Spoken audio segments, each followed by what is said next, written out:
আজকে আমরা পড়বো হচ্ছে নবম শ্রেণীর একাডেমিক প্রোগ্রামের আইসিটি তথ্য ও যোগাযোগ প্রযুক্তির প্রথম লেকচার আমরা শুরু করতেছি। তো এই লেকচারে আমরা ফার্স্ট চ্যাপ্টার পুরোটা পড়বো। আমরা আজকে লেকচারে কি পড়বো? ফার্স্ট চ্যাপ্টার পুরোটা। তো আইসিটি আমাদের জীবনে কেন পড়া দরকার, কেন পড়াশোনা দরকার আইসিটি এত ভালো করে? 9-10 এর আইসিটি থেকে কিন্তু তুমি যখন কলেজে উঠবা তখন আইসিটি কিন্তু অনেক কঠিন হবে, 9-10 এর তুলনায় কিন্তু অনেক কঠিন হবে। তো 9-10 এর আমাদের ফান্ডামেন্টাল, আমাদের যে বেসিকটা আছে ওইটা আমাদের অ্যাচিভ করার জন্য 9-10 এর যে আইসিটি বইটা আছে সেটা আমাদের ভালো করে পড়তে হবে। তো আবার এইবার দেখো কলেজ অ্যাডমিশনে, নর্ডেম কলেজ, হলি ক্রস অ্যাডমিশনে দেখো এবারেও কিন্তু আইসিটি থেকে প্রশ্ন আসছে।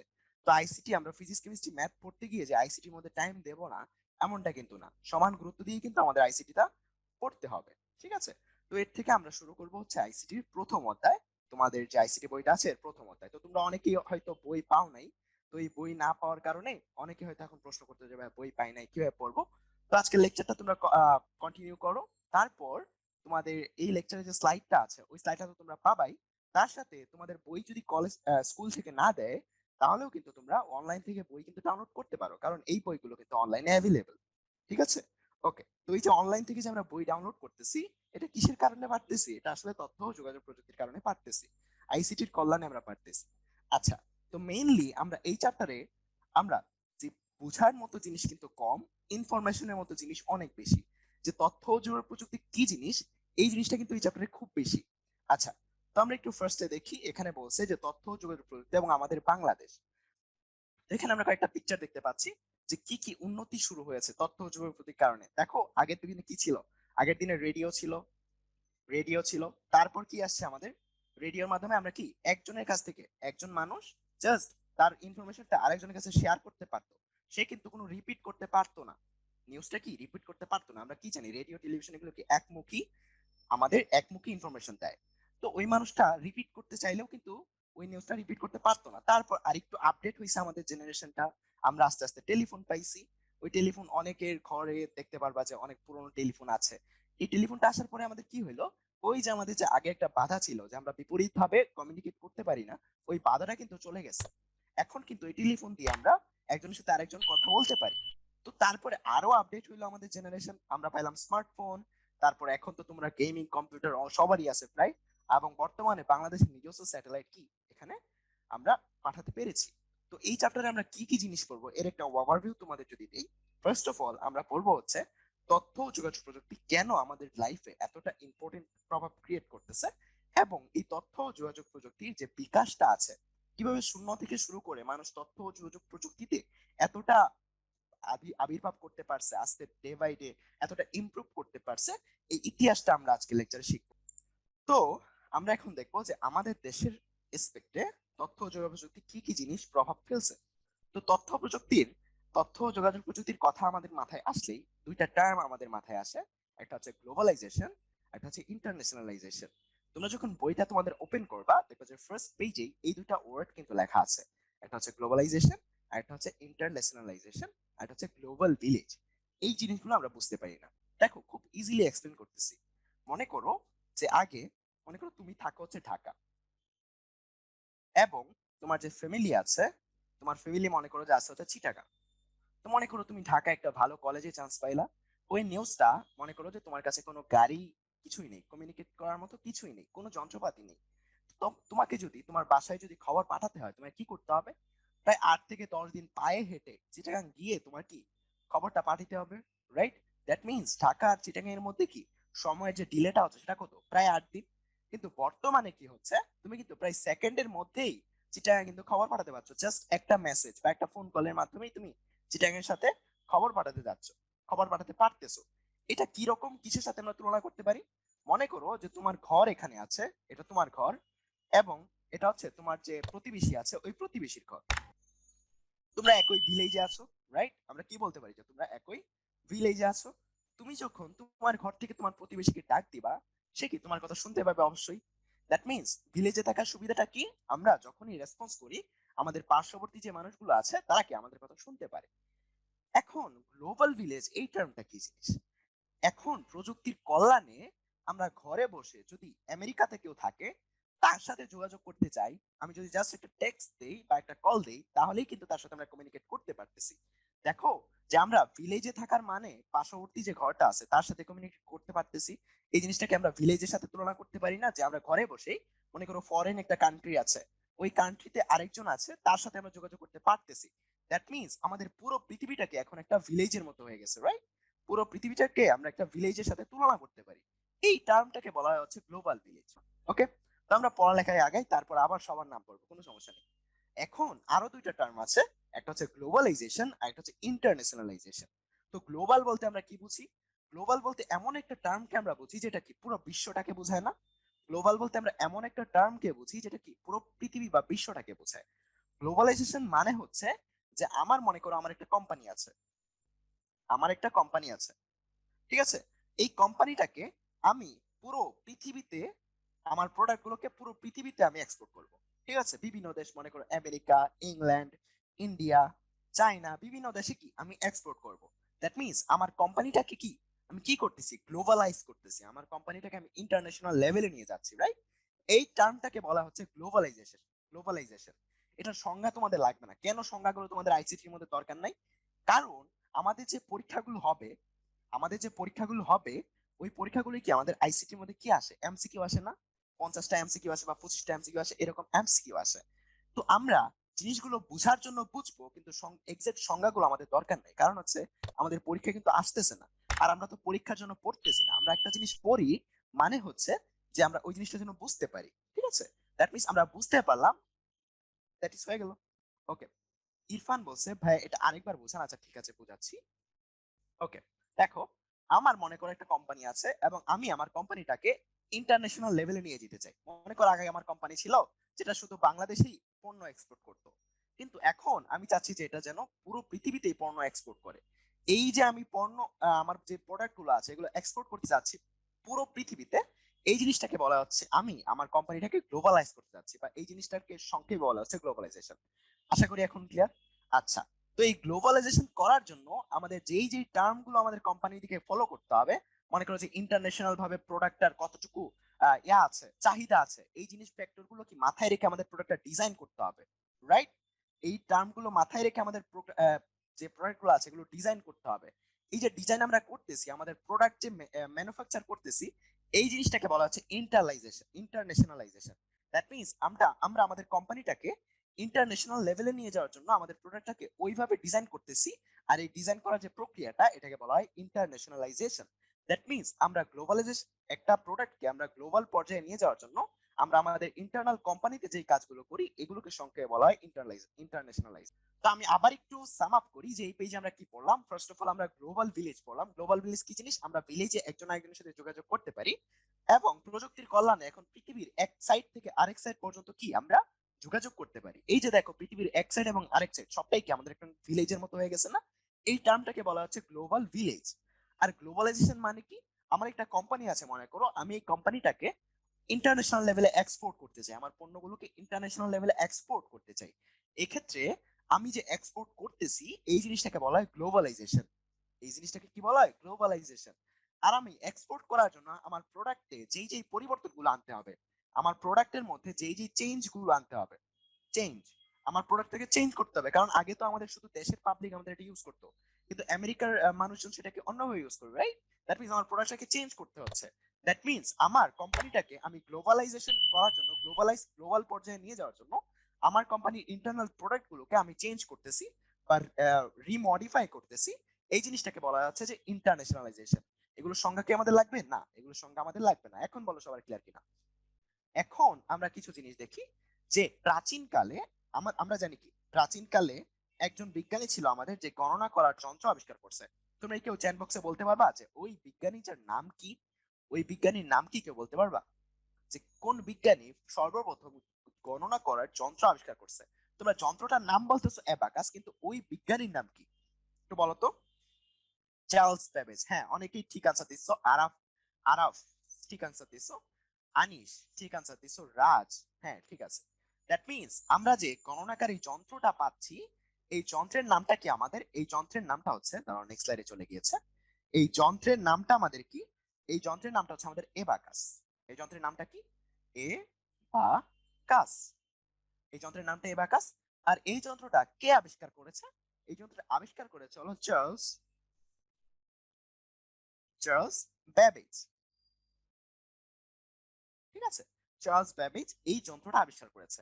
আচ্ছা, তো এই গণনাকারী যন্ত্র বা চার্লস ব্যাবেজের জীবনী যদি আমরা পড়তে যাই, আমরা এর পরের স্লাইডে দেখবো যে চার্লস ব্যাবেজ, এই লোকের নাম কি? Charles Babbage. এই লোকটা কি করছে? এই গণনাকারী যন্ত্র বা এই অ্যাবাকাসটা তৈরি করছিল। এই অ্যাবাকাসটা তুমি কি করছিল? কাজটা তৈরি করছিল। এখন তোমাদের মাথায় কিছু প্রশ্ন আছে, তোমরা যখন বইটা পড়তে যাবা তখন দেখবা যে এখানে কিছু টার্ম আছে। একটা হচ্ছে অ্যানালিটিক্যাল ইঞ্জিন, অ্যানালিটিক্যাল ইঞ্জিন। আরেকটা টার্ম তোমরা এখানে পাবা, সেটা হচ্ছে ডিফারেন্স ইঞ্জিন, ডিফারেন্স ইঞ্জিন। আমি প্রথমেই বলে দিছি যে এই চ্যাপ্টারটা মূলত আমাদের কি দিবে। এই চ্যাপ্টারটি আমরা বোঝার মতো কিছু আছে, হ্যাঁ বোঝার মতো অনেক কিছুই আছে, তার সাথে অনেক ইনফরমেশনের অনেক জিনিসপত্র আছে যেগুলো আমাদের মনে রাখতে হবে। আর আমাদের এই লেকচারটার মূল লক্ষ্যই থাকবে কি, যে ইনফরমেটিভ যে ইনফরমেশন গুলো আছে ওই ইনফরমেশন গুলো তোমাদের কাছে এক জায়গায় খুব সুন্দরভাবে সহজে তুলে ধরা, যেন তোমরা খুব সহজে মনে রাখতে পারো। ঠিক আছে, ওকে। তো এই যে এই অ্যানালিটিক্যাল ইঞ্জিন, এটা কবে আবিষ্কার করছে? এটা আবিষ্কার করেছিল হচ্ছে 1900, আচ্ছা এটা আবিষ্কার করে নাই, এর পরবর্তীতে এ অনুযায়ী একটা ইঞ্জিন বানাইছে। তিনি হচ্ছে আবিষ্কার, তিনি মূলত বানায় না ইঞ্জিনটা, তিনি কি দিছিল? ধারণা। তিনি এই ইঞ্জিনগুলোর কি দিছিল? কনসেপ্ট বা ধারণা, ধারণা। আরেকটা জিনিস বলো তো, তোমরা একটা জিনিস বলো যে কনসেপ্ট বা ধারণার দাম বেশি নাকি ইঞ্জিনের দাম বেশি? চ্যাট বক্সে একটু বলো তো, কনসেপ্ট বা ধারণার দাম বেশি নাকি ইঞ্জিনের দাম বেশি? মনে করো আমি একটা মেশিন বানানোর কনসেপ্ট আমার কাছে আছে, ওই কনসেপ্টটার দাম বেশি নাকি আমি মেশিনটা বানাইলাম ওইটার দাম বেশি? চ্যাট বক্সে অনেকেই অনেক রকম আনসার দিচ্ছ, বেশিরভাগ আনসারই কনসেপ্ট দিচ্ছ। শাহরিয়ার, অর্ণব, রিফাত, তামিম, জিলানি, নিলয়। কনসেপ্ট, কনসেপ্টটা কেন বেশি ইম্পর্টেন্ট আমি তোমাদের একটা ছোট্ট একটা এক্সাম্পল দিয়ে বোঝাই। মনে করো যে আগের যুগে টাকা ট্রান্সফার করার জন্য কি ইউজ করা হইতো? টাকা ট্রান্সফার করার জন্য মনে করো যে ডাক টিকিট ছিল, আমাদের ডাক পিয়ন ছিল, সে কি করতো? আমাদের টাকাটা নিয়ে গিয়ে আমাদের মনে করো একটা বাড়ি আছে, ওই বাড়ি থেকে দিয়ে আসতো, রাইট? কিন্তু আমাদের বর্তমানে আমরা টাকা পাঠাই কিভাবে? বিকাশ, রকেট, নগদের মাধ্যমে, right? কিন্তু এই যে মোবাইলের মাধ্যমে টাকা পাঠানো যাবে, এই কনসেপ্টটা যার মাথায় আসছে সেই কি এখন বিকাশের জন্য, রাইট? অথবা দেখো, যে ক্লাসে উপস্থিত না থেকেও অনলাইনে ক্লাস করা যাবে, এই ব্যাপারটা যিনি মাথায় আনছে, আমরা যে জুমের মাধ্যমে ক্লাস করতেছি, এটা কি তার মালিক? এই কনসেপ্টটার দাম কত এই জিনিসটা একটু দেখো, যে যিনি হচ্ছে তোমার এই কনসেপ্ট গুলো তৈরি করছে, কনসেপ্ট গুলো যার মাথায় আসছে, তিনি এখন কত বড় কত বড় বড় পার্সন, তার কত কত টাকা। এই টাকাটা কি একটা প্রোডাক্টের জন্য না? এই জুম অ্যাপ একটা সফটওয়্যার ইঞ্জিনিয়ারকে দাও, কয়েকদিনে বানিয়ে দিতে পারবে। মনে করো এই বিকাশ অ্যাপ একটা সফটওয়্যার ইঞ্জিনিয়ারকে দাও, কয়েকদিনে বানিয়ে দিতে পারবে। কিন্তু কেন বিকাশের মালিক এত ধনী? কারণ হচ্ছে এই কনসেপ্টটা তার মাথায় সর্বপ্রথম আসছে। দ্যাট মিন্স আমাদের সবচেয়ে বেশি দামি কি জিনিস? কনসেপ্ট। একটা আবিষ্কারের ক্ষেত্রে সবচেয়ে বেশি দামি কি জিনিস? সেটা হচ্ছে কনসেপ্ট। আমি আসতেছি। একজন প্রশ্ন করছে রাফিন যে ভাই ডিফারেন্স ইঞ্জিন চার্লস বেবেজ আবিষ্কার করেন। হ্যাঁ, এই ডিফারেন্স ইঞ্জিন কি জিনিস এই জিনিসটা আগে বলবো। আচ্ছা, এই জিনিসগুলো হচ্ছে ছোটখাটো একটা ক্যালকুলেটর। এই জিনিসগুলো আমরা কিসের সাথে কল্পনা করব? ক্যালকুলেটর, লেটর, যেটা কি করে বিভিন্ন আমাদের ম্যাথমেটিক্যাল অপারেশন গুলো কি ক্যালকুলেট করতে পারে। আচ্ছা, তারপর চার্লস বেবেজ সম্পর্কে আমাদের সকল ধারণা আমাদের ক্লিয়ার। এখন আমরা আসি অ্যাডা লাভলেস। অ্যাডা লাভলেস একজন বিজ্ঞানী, খুবই খুবই বিখ্যাত একজন বিজ্ঞানী। কারণ হচ্ছে যারা সিএসসি পড়বা বড় হয়ে, সিএসসি, যারা সিএসসি পড়বা বড় হয়ে তারা প্রতিদিন এই মহিলাকে আসলে প্রতিদিন এই মহিলাকে নিয়ে ট্রল করবা। কারণ হচ্ছে সিএসসি যে বেসিক, যে প্রোগ্রামিং এর যে বেসিক, সেটা কে আবিষ্কার করছে? এই অ্যাডা লাভলেস। আর প্রোগ্রামিং যে কঠিন জিনিস, এটাকে অনেক সময় ট্রল করা হয় যে প্রোগ্রামিং কেন কঠিন জিনিস, কারণ হচ্ছে মহিলাদের মন, মেয়েদের মন আসলে একটু পেঁচানো থাকে, এই কারণে হচ্ছে অ্যাডা লাভলেস যেটা আবিষ্কার করছে, এই কারণে হচ্ছে কম্পিউটার প্রোগ্রামিং হচ্ছে কঠিন জিনিস।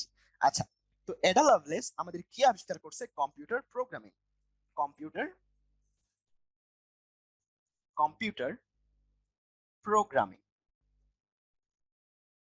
এখানে আরেকটা টার্ম তোমরা দেখতে পাবা, যেটা হচ্ছে অ্যালগরিদম, অ্যালগরিদম।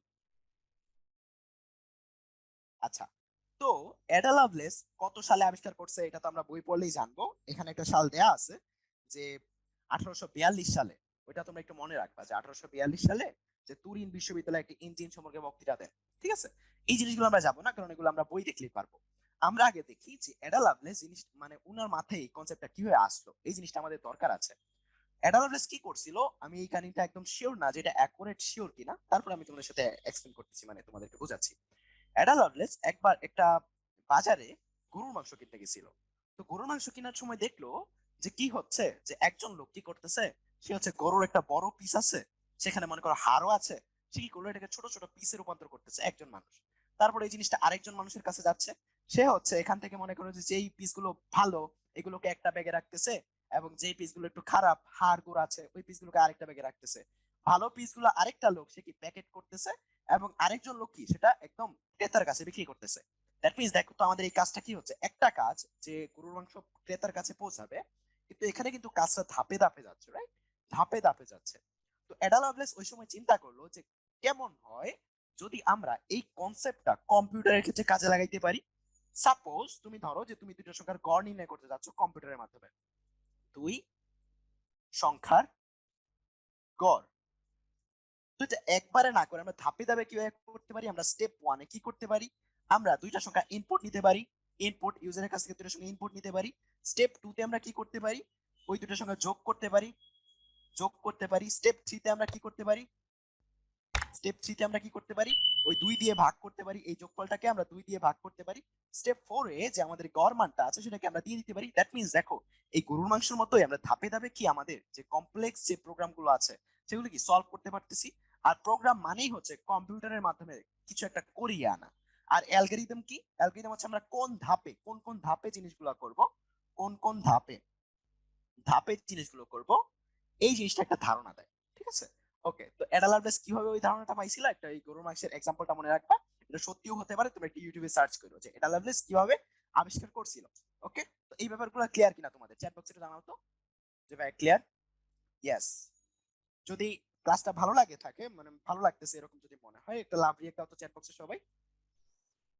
ওকে, সামির, তানবীর, প্রিফাত, নাবিহা, তারপর মুহি, তাসনিম, প্রমি, আহাদ, মুশফিক, সাইফ, রিক, জয়, লাবিব, ধিয়ান, সাকিব, সাজিদ, হাসিব, অসিন, আনিকা, রিজওয়ান, জাওয়েদ, সবাই সবাই তোমাদের সবাইকে অনেক ধন্যবাদ, সবাইকে অনেক ধন্যবাদ। ঠিক আছে, আমরা এখন, আচ্ছা, তো আমাদের এক কথা এখন আমরা যদি চোখ অফ করি আমাদের মনে পড়ে থাকবে না যে চার্লস বেবেজ কি কি করছিল, এডা লাভলেস কি কি আবিষ্কার করছিল? আমরা কি চোখ অফ করলে বুঝতে পারবো না, আমাদেরকে মুখস্থ করার দরকার আছে?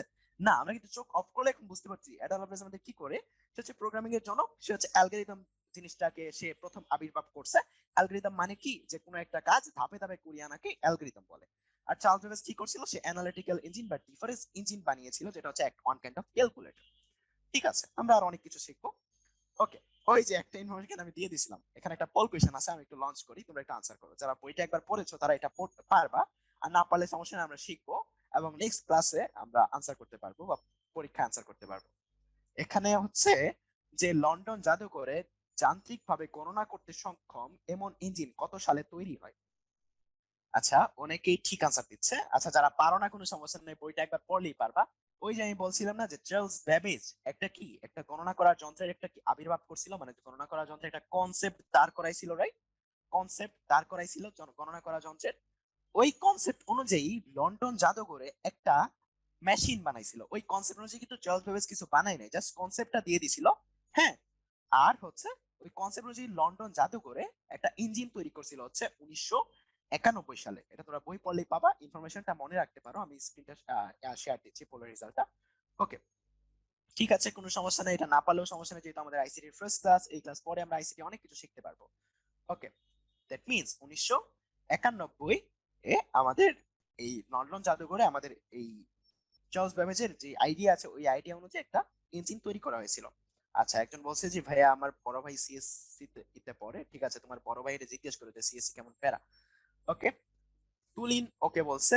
ওকে, সবার ক্লিয়ার? একটু চ্যাট বক্সে জানাও তো। তো তোমাদের আমার একটা ফ্রেন্ডের একটু গল্প শোনাই। আমার একটা ফ্রেন্ড ছিল, তার নাম হচ্ছে তাসনিম রেজা। সে কি করতো, তার স্কুল লেভেল থেকে ক্লাস 7 বা 8 থেকেই সে করতো প্রোগ্রামিং করতো। ঠিক আছে, কম্পিটিটিভ প্রোগ্রামিং করতো। এবং এই প্রোগ্রামিং করার পরে সে যখন কলেজে ওঠে, আমাদের সাথে নটরডেমে পড়ে, তখন সে ইন্টারন্যাশনাল পর্যায়ে সিলভার মেডেল পায়। সিলভার মেডেল ইন্টারন্যাশনাল পর্যায়ে। এখন সে বর্তমানে আমাদের ক্লাসেই পড়ছে, আমাদের সাথেই পড়ছে, নটরডেমে পড়ছে। এখন বর্তমানে সে পড়তেছে হলো এমআইটি তে। তোমরা সবাই মোটামুটি এমআইটি চিনো, কারণ হচ্ছে বিশ্বের সর্বপ্রথম মানে ফার্স্ট যে প্রযুক্তি বিশ্ববিদ্যালয় আছে সেটা কি এমআইটি। ওই এমআইটি তে পড়তে দেখতে পারতেছো যে প্রোগ্রামিং এর কতটা গুরুত্ব। আমরা যদি আমাদের শখের বসে আমরা যদি প্রোগ্রামিং শিখতে চাই আমরা কিন্তু শিখতে পারি, যেটা কি জীবনে কোনো না কোনো পর্যায়ে আমাদের অবশ্যই কাজে আসবে। তোমাদের অনেক প্রোগ্রামিং কন্টেস্ট হয়, ওইগুলাই কি আমরা চাইলেই কি পার্টিসিপেট করতে পারবো। ঠিক আছে, ব্যাপারটা ইন্টারেস্টিং লাগছে না? রাইট, অনেকে ওয়াও রিয়াক্ট দিতেছে। এবার এমআইটি, এমআইটি জিনিসটা হচ্ছে ম্যাসাচুসেটস ইউনিভার্সিটি অফ টেকনোলজি, এটা আমেরিকায় আছে। ঠিক আছে, ওকে ওকে, আমরা আমাদের পড়াশোনায় ফিরে যাই। তারপর আরেকজন বিজ্ঞানী সম্পর্কে আমরা জানবো, এটা হচ্ছে Clark Maxwell, James Clark Maxwell সম্পর্কে আমরা জানবো। ওকে, তো তোমরা অনেকেই প্রশ্ন করো যে ভাইয়া আমাদের বইয়ে যে ম্যাক্সওয়েল বা যে কোনো বিজ্ঞানীর সালের সাথে বা নামের সাথে একটা সাল দেয়া, তার জন্মসাল মৃত্যু সাল দেয়া। যেমন ম্যাক্সওয়েলের জন্মসাল আমার যতটুকু মনে পড়ে দেয়া আছে হলো 1831 থেকে মনে হয় 1879 পর্যন্ত। ওকে, তো এই জন্মসাল গুলো মনে রাখবো কিনা? না, জন্মসাল গুলো লাগবে না। আমাদের যে ইনফরমেশন গুলো আছে, যেই যে বেসিক যে কাজগুলো করছে সেগুলো আমরা মনে রাখবো, কাজগুলো কবে করছে সেটা মনে রাখবো। আচ্ছা, চার্লস ম্যাক্সওয়েল যে জিনিসটা আবিষ্কার করেন সেটা হচ্ছে জানো কি? তিনি তাড়িৎ চুম্বক বলের একটা বর্ণনা দেন। তাড়িৎ চুম্বক, তড়িৎ চুম্বক বল বা তাড়িৎ চুম্বক বল যেটাই বল, তড়িৎ চুম্বক বল, এই বলের একটা ধারণা দেন, একটা কনসেপ্ট দেন। ঠিক আছে, এখন তোমাদের সবার মনে একটা প্রশ্ন, যে যদি আমি এটার আনসার না দিই তোমরা চ্যাট বক্স উল্টে ফেলবা, যে তাড়িৎ চুম্বক জিনিসটা কি। আচ্ছা, একটা জিনিস দেখো, যে আমরা যে টিভি রিমোট ইউজ করি, অথবা মনে করো যে আমরা এই তোমার রাউটার থেকে তোমার মোবাইলে ওয়াইফাই আসতেছে, অথবা আমাদের পৃথিবী সূর্য থেকে পৃথিবীতে আলো আসতেছে, দ্যাট মিনস আমাদের যে লাইট যে আছে, আমাদের যে লাইট গুলো আছে, ওই লাইট গুলো কি এক ধরনের তাড়িৎ চুম্বক তরঙ্গ। একজন্য কি তাড়িৎ চুম্বক তরঙ্গ, এটাকে আমরা বলি electromagnetic force, electromagnetic electromagnetic wave. আচ্ছা, তো আমাদের যে তথ্যগুলো আদান প্রদান হয়, মনে করো ওয়াইফাই থেকে, রাউটার থেকে তোমার ফোনে, এবং হচ্ছে যে তোমার ফোন থেকে কোনো একটা টাওয়ারে, ওই সিগন্যাল গুলো যায় হচ্ছে ইলেকট্রোম্যাগনেটিক ওয়েভের মাধ্যমে। কিন্তু ওই জিনিসটা কেন আমরা আমরা দেখতে পাই না? ভিজিবল আলো তো আমরা দেখতে পারি, লাল নীল সবুজ হলো, কিন্তু ওই তরঙ্গগুলো কেন আমরা দেখতে পাই না? কারণ হচ্ছে তরঙ্গের একটা রেঞ্জ আছে, এর কিছুটা অংশ আমাদের ভিজিবল, কিছুটা অংশ হলো আল্ট্রাভায়োলেট, কিছুটা অংশ হলো আমাদের ইউভি রে। ঠিক আছে, ইউভি রে তো আল্ট্রাভায়োলেট, কিছুটা অংশ হচ্ছে ইনফ্রারেড। যেমন আমাদের রিমোটের যে লাইট গুলো আছে সেগুলো কি ইনফ্রারেড, ওই লাইট গুলোকে আমরা চোখে দেখতে পারি না, কিন্তু আসলে ওইগুলোর মাধ্যমে আমরা তথ্য আদান প্রদান করতে পারি। কিসের মাধ্যমে? ইলেকট্রোম্যাগনেটিক ওয়েভের মাধ্যমে। দ্যাট মিনস আমাদের যত তথ্য আছে ওইগুলো আদান প্রদান কে করে? আদান প্রদান কে করে? Electromagnetic wave. এটা কে আবিষ্কার করছে? ওই কনসেপ্টটা কে দিয়ে গেছিল? আমাদের জেমস ক্লার্ক ম্যাক্সওয়েল দিয়ে দিছিল। দেখো আমরা গল্পের মধ্যে কিন্তু সবগুলো জিনিস শিখে ফেলতেছি, আর কিন্তু আমাদের বইটা মুখস্থ করতে হইতেছে না। বই মুখস্থ করলেও বইটা যখন আমরা এবার খুলবো, ওই তখন আমরা কি দেখতে পারবো, যে আমরা ওই জিনিসগুলো কি খুব ইজিলি আমরা পেরে গেছি। ঠিক আছে, তারপর হচ্ছে আমাদের বিখ্যাত একজন বিজ্ঞানী স্যার জগদীশ চন্দ্র বসু। তিনি ঢাকা ভার্সিটিতে কোন একটা হলে থাকা অবস্থায় অনেক কিছু আবিষ্কার করেছেন। তোমরা ওনার সম্পর্কে গুগলে সার্চ দিলে পেয়ে যাবা। উনি হচ্ছে যে, আমরা তো জানি যে তরঙ্গ ব্যবহার করে, ইলেকট্রোম্যাগনেটিক ওয়েভ ব্যবহার করে আমরা এক স্থান থেকে অন্য স্থানে নিউজ স্থানান্তর করতে পারি, রাইট? এই কাজটা সর্বপ্রথম ফার্স্ট কে করছিল? আমাদের স্যার জগদীশ চন্দ্র বসু। উনি কি করছিল? একজন মানুষ থেকে আরেকজন মানুষের কাছে ইনফরমেশন সেটা হতে পারে কোনো একটা তরঙ্গ, কোনো একটা সাউন্ড, কোনো একটা কিছু, সেটা কি ইলেকট্রোম্যাগনেটিক ওয়েভের মাধ্যমে তিনি প্রথম ট্রান্সফার করতে সক্ষম হন। কিন্তু তার এই আবিষ্কারটা চুরি করছিল জানো কে? তার এই আবিষ্কারটা চুরি করছিল হলো মার্কনি।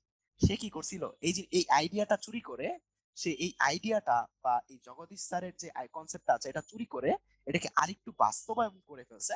একদম একটা যন্ত্র বানায় ফেলছে, যেটার নাম আমরা চিনি সবাই রেডিও। তো রেডিও কে আবিষ্কার করে?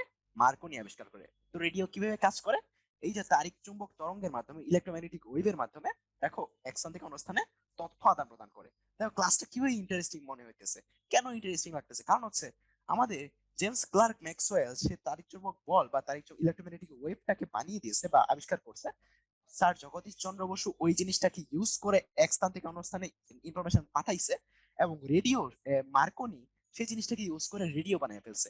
তো আলটিমেটলি আমরা কিন্তু অনেকে ম্যাক্সওয়েলের নাম জানি না, আমরা স্যার জগদীশ চন্দ্র বসুর নাম জানি না, কিন্তু আমরা অনেকেই মার্কনির নামটা জানি। কেন? কারণ সে আলটিমেটলি প্রোডাক্টটা বানাইছে, আমরা প্রোডাক্টটা ইউজ করি এই কারণে নামটা জানি। এরকম আরো অনেক বিজ্ঞানী আমাদের যে তথাকথিত যে আমাদের ফ্রন্ট লাইন আছে, ওই ফ্রন্ট লাইনের অনেক পিছনে থাকে, যাদেরকে আমরা হয়তো চিনি না, কিন্তু তারা অনেক অবদান রেখেছে, যেমন জেমস ক্লার্ক ম্যাক্সওয়েল।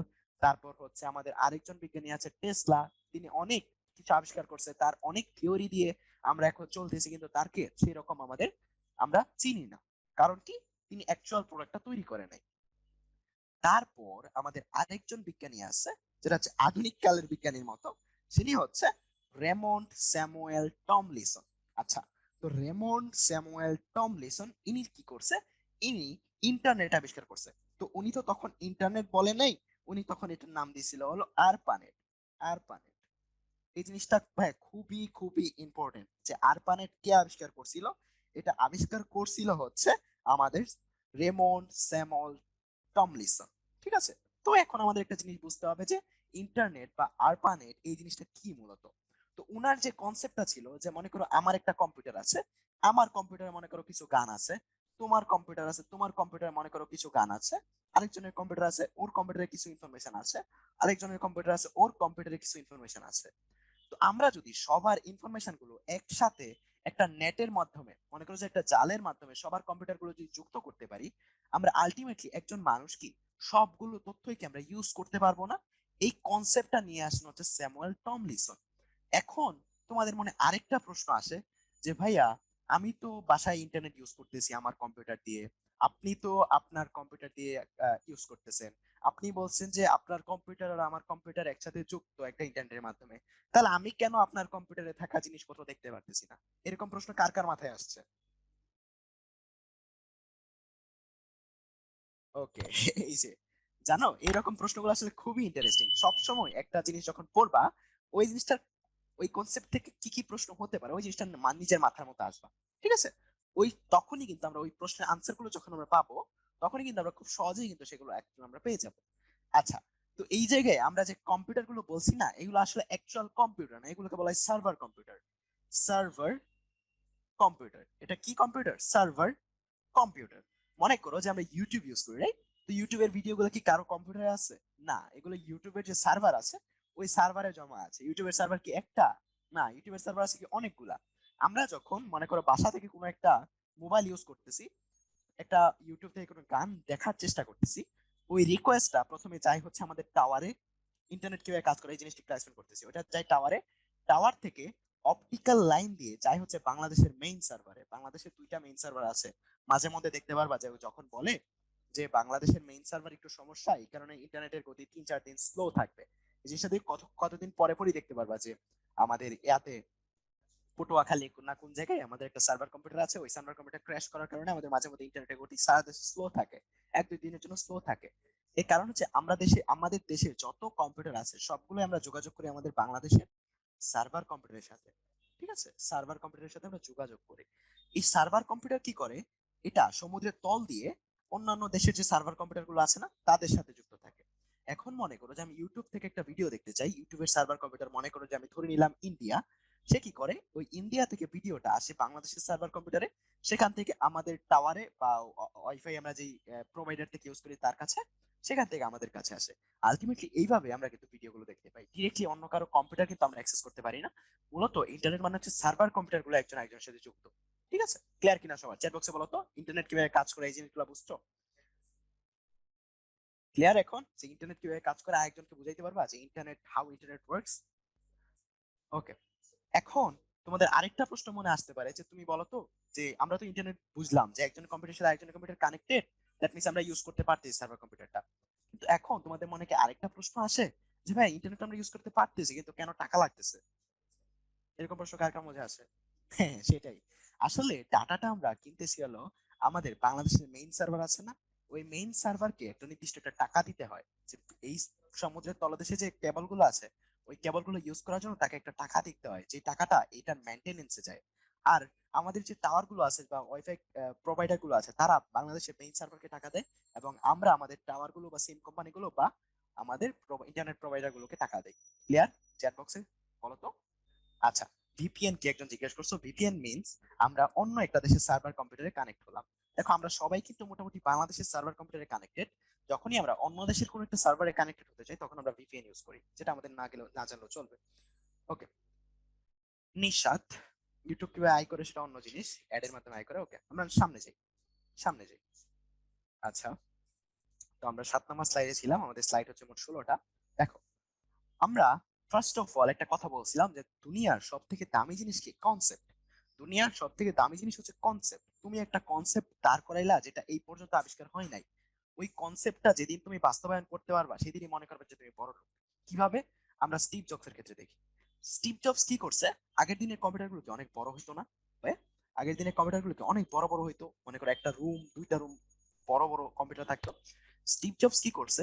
উনি চিন্তা করলো যে কেমন হয় যদি আমরা কম্পিউটারটাকে একটু ছোট করতে পারি এবং একজন পার্সোনাল মানুষ কি বাসায় বসে তার নিজের একটা কম্পিউটার থাকে, তাহলে কেমন হয়? এই আইডিয়াটা এত কাজ করছে, এই আইডিয়া থেকে তিনি একটা কোম্পানি নিয়ে আসছে, যেটার নাম কি? যেটার নাম হচ্ছে অ্যাপল। আমরা সবাই জানি অ্যাপল কোম্পানি, যেটা এখন বর্তমানে সবচেয়ে দামি মোবাইল গুলো বা দামি কম্পিউটার গুলো, ম্যাকবুক গুলো, সবগুলো কি অ্যাপল তারা কি নিজেরা আবিষ্কার করে না? তারা নিজেরা নিজেদের তৈরি না? দ্যাট মিনস এই কোম্পানিটা কেন এত বেশি হাই প্রোফাইলের, কেন বেশি টাকা তারা চার্জ করে? কারণ হচ্ছে তারা সর্বপ্রথম মার্কেটে আসছে। সর্বপ্রথম ল্যাপটপ, কম্পিউটার এগুলো নিয়ে কারা মার্কেটে আসছে? স্টিভ জবস এর কোম্পানি, অ্যাপলের কোম্পানি। কারণ তারা প্রথমে এই কনসেপ্টটা আনছে যে আমাদের কম্পিউটারকে আমরা যদি পার্সোনাল ভাবে ইউজ করতে পারি, ছোট করে বানাইতে পারি, তাহলে কেমন হয়? বুঝতে পারছো? তাইলে দেখো তো এই কনসেপ্টটা কার মাথায় আসে? স্টিভ জবস এর মাথায়। এবং বর্তমানে এই কনসেপ্টের কারণে তিনি পৃথিবীর ধনী মানুষের মধ্যে টপ টেনে আছেন, রাইট? কিসের কারণে? জাস্ট একটা কনসেপ্টের কারণে। দেখো এখন কম্পিউটার কিন্তু অনেকেই বানাচ্ছে, ডেল বানাচ্ছে, আসুস বানাচ্ছে, এইচআর বানাচ্ছে, কিন্তু এই কনসেপ্টের কারণে কিন্তু স্টিভ জবস এর অ্যাপল কি এখন একদম টপ লেভেলে আছে। ক্লিয়ার সবার? তো স্টিভ জবস কি করছে? আমাদের পার্সোনাল কম্পিউটার তৈরি করছে। পার্সোনাল কম্পিউটার আমরা এটা বলি, পার্সোনাল কম্পিউটার। কে নিয়ে আসছে? পার্সোনাল কম্পিউটার নিয়ে আসছে হলো আমাদের স্টিভ জবস। কত সালে আবিষ্কার করা শুরু, মানে কত সাল থেকে তৈরি করা শুরু করছে? 1976-এর 1 এপ্রিল। First April. এই ইনফরমেশন গুলো মনে রাখবা। আর আমাদের এই লেকচারের উদ্দেশ্য হচ্ছে ইনফরমেশন গুলো তোমাদের কাছে সহজভাবে তুলে ধরা, যেন তোমরা খুব ইজিলি ইনফরমেশন গুলো মনে রাখতে পারো। কারণ এই চ্যাপ্টার থেকে অনেক এমসিকিউ আসে। ভাই তুমি নটরডেম কলেজে অ্যাডমিশন দাও, হলি ক্রস কলেজে অ্যাডমিশন দাও, এইসিসি দাও, অনেক ইনফরমেশন আসে। তাই আমরা যদি মনে রাখি খুব সহজে, এইভাবে যদি এক্সপ্লেন করা যায়, খুব ইজিলি আমরা মনে রাখতে পারি। ঠিক আছে? তারপরে আমাদের আরেকজন বিখ্যাত ধনী লোক আছে, বিল গেটস। তোমরা সবাই মোটামুটি নাম জানো। উনি কি টপ 10-এ আছে না? টপ 10-এ কেন আছে? তার আইডিয়ার কারণে। তিনি কি আইডিয়াটা করছে? মনে করো যে আমাদের কম্পিউটার মূলত কি জিনিস? বিভিন্ন ইলেকট্রিক যে সার্কিট গুলো আছে, ইলেকট্রিক সার্কিট দিয়ে বানানো না কম্পিউটার আমাদের? একটা সার্কিট কিভাবে কাজ করবে, সার্কিটে কিভাবে জিনিসপত্র দেখাবে, আমি ক্লিক করতেছি, আমি লিখতেছি, গ্রাফিক্সটা করে কিভাবে দেখাবে? যদি সেখানে যদি আগে থেকে কমান্ড দেয়া না থাকে, আগে থেকে যদি আমাদের যদি কমান্ড দেয়া না থাকে, আগে থেকে যদি কমান্ড দেয়া না থাকে, তাহলে কি সে বুঝতে পারবে যে আমাদের এই সার্কিটটা দিয়ে আমার কি কাজ করতে হবে? না, বুঝতে পারবে না। দ্যাট মিনস আমরা যে কোনো একটা কম্পিউটার বা যে কোনো একটা ডিভাইস, আমাদের একটা যন্ত্র নিয়ে কাজ, যে কোনো একটা আমাদের কিছু প্রোগ্রাম নিয়ে কাজ করতে হয়। এই প্রোগ্রামটাকে বলা হচ্ছে অপারেটিং সিস্টেম। অপারেটিং সিস্টেম বা ওএস। অপারেটিং সিস্টেম বা ওএস। যেমন আমরা কম্পিউটারের ক্ষেত্রে ব্যবহার করি কি? মাইক্রোসফট বা অনেকে লিনাক্স ইউজ করো। ঠিক আছে? তো এই জিনিসটা কি করে? আমাদের যে ডিভাইসটা আছে, ওই ডিভাইসটা কিভাবে কাজ করবে, কোথায় সেটিংস, কোথায় কি থাকবে, এই জিনিসটা কোথায় কোড করা থাকে, কোথায় প্রোগ্রাম করা থাকে? আমাদের অপারেটিং সিস্টেমে। তো মাইক্রোসফট কে আবিষ্কার করছে? Bill Gates. এই বিল গেটস মাইক্রোসফট আবিষ্কার করার কারণে কি আমরা বর্তমানে কি মাইক্রোসফটের যে উইন্ডোজ এটা ইউজ করতে পারতেছি, রাইট? ওকে। আবার আমাদের এই এই যে আমাদের বিল গেটস আছে, সে কি আইবিএম কোম্পানির সে জনক। সে কোন কোম্পানির জনক? আইবিএম একটা কোম্পানির জনক। আইবিএম কোম্পানি কি করতো? তারা হচ্ছে মাইক্রো প্রসেসর বানাইতো এবং হচ্ছে কম্পিউটারটাকে ছোট বানানোর কাজ করতো, এবং পার্সোনাল কম্পিউটারও তারা তৈরি করতো। ভাই সার্ভার কম্পিউটার কি জিনিস? আচ্ছা, একজন বলছে যে ভাই সার্ভার কম্পিউটার হচ্ছে এমন একটা কম্পিউটার, যেই কম্পিউটারে আমাদের অনেকগুলো প্রশ্ন, অনেকগুলো যে জিনিসপত্র আছে, যত ইনফরমেশন আছে সবগুলো জমা থাকে।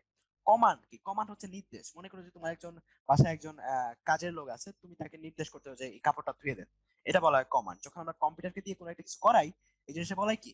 কমান্ড। ওকে। ফাহিমা বলছে যে ওএস কি? ওএস যে অপারেটিং সিস্টেম। ওই অপারেটিং সিস্টেম আমাদের কি করে, যে আমাদের কম্পিউটারটা কিভাবে কাজ করে, আমাদের যন্ত্রগুলো কিভাবে কাজ করে, তার একটা দিক নির্দেশনা দেয়। পিসি হচ্ছে পার্সোনাল কম্পিউটার, শ্রেষ্ঠা রায়। ওকে। তো আমি নাম পড়তেছি বলে আবার সবাই কিউ এন এ তে প্রশ্ন করো না। ভাই আপনারা যেটা ইউজ করতেছেন পড়ানোর জন্য এটা কি মাইক্রোসফট? হ্যাঁ, ওটা মাইক্রোসফট। মাহিম আইবিএম একটা কোম্পানি, ঠিক আছে। তো তোমাদের মোটামুটি সবগুলো কিউএন এর আনসার করা হয়ে গেছে। আচ্ছা, তো আমরা আরেকজন বিজ্ঞানীর ক্ষেত্রে যাব যার নাম হচ্ছে স্যার টমলি বার্নেস। স্যার টমলি কি করছে, আমাদের একটা প্রোটোকল দিছে, হাইপার টেক্সট ট্রান্সফার প্রোটোকল। এই জিনিসটা কে আবিষ্কার করছে? স্যার টমলি। এখন তোমাদের মাঝে একটা ঝামেলা আসে যে ভাইয়া এইচটিটিপি কি, এটা বুঝি না।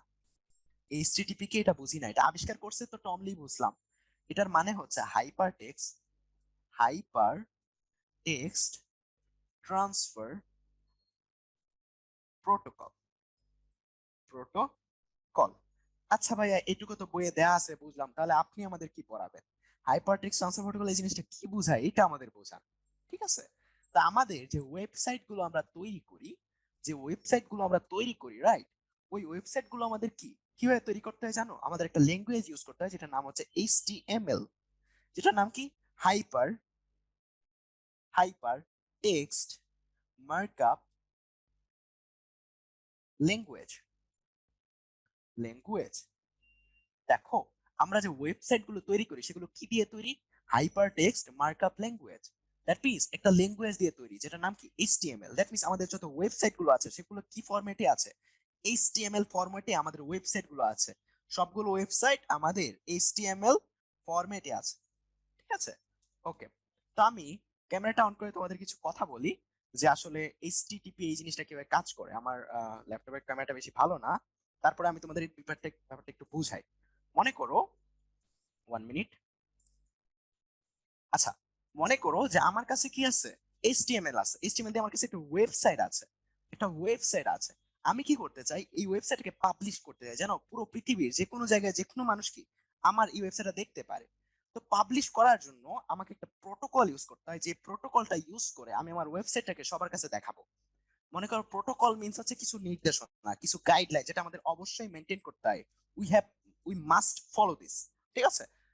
এই জিনিসটা বলা হয় প্রোটোকল। যেমন পুলিশের একটা প্রোটোকল আছে, তারা এই জিনিসটা ফলো করতে হয়। অমুক অমুক একটা কোম্পানি একটা প্রোটোকল আছে, রাইট।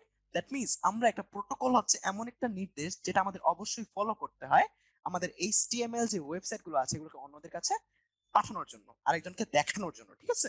তো এইচটিটিপি এটা মানে কি? Hyper text transfer protocol. That means আমাদের এই ওয়েবসাইট গুলো সবগুলো এইচটিএমএল ফরম্যাটে দেয়া। দ্যাট মিন্স এইচটিএমএল এর ওয়েবসাইট গুলো কোন প্রোটোকলের মাধ্যমে একজনের কাছ থেকে আরেকজনের কাছে যায়, আরেকজনের ব্রাউজারে আমরা ওপেন করতে পারি, সেটা হচ্ছে হাইপার টেক্সট ট্রান্সফার প্রোটোকল। এরকম আরো প্রোটোকল আছে, যেমন মেল ট্রান্সফার প্রোটোকল, যেটা দিয়ে আমরা মেল ট্রান্সফার করি, রাইট। তো প্রোটোকল মিন্স একটা নির্দেশনা যেটা দিয়ে আমরা অনেকগুলো নির্দেশ কি একজনের কাছ থেকে আরেকজনের কাছে দেই। তারপর আমাদের একজন চেনা পরিচিত একজন ব্যক্তি, যাকে আমরা জোকারবার্গ মামা বলে ডাকি, তিনি কি আবিষ্কার করছে? বর্তমান জাতির ধ্বংসের কারণে যে অ্যাপটা আছে সেটা আবিষ্কার করছে, তার নাম হচ্ছে ফেসবুক। ফেসবুক, ঠিক আছে। এটা একটা সামাজিক যোগাযোগ মাধ্যম, এটা সবাই আমরা জানি। এটা আবিষ্কার হয়েছে কত সালে? 2004 সালে, আমি যতটুকু শিওর না, 2004 সালে খুব সম্ভবত। আচ্ছা, আমি ইনফরমেশনটা লিখতেছি না, যদি এটা ভুল হয় আমার দোষ নাই, ভুল হতে পারে। আচ্ছা, তো তোমরা একটা জিনিস দেখবা যে একটা ওয়েবসাইট যখন তুমি সার্চ করো তার আগে এই এইচটিটিপি এই লেখাটা চলে আসে।